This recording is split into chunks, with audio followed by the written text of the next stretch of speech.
sheegay uduntii dalkaygay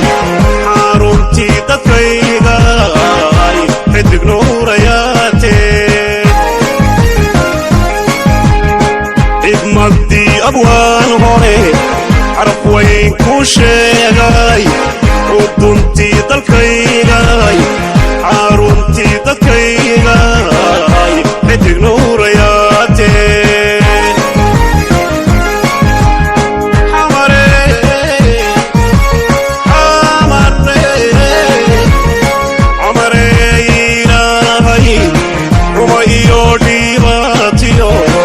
Jadaran bakahay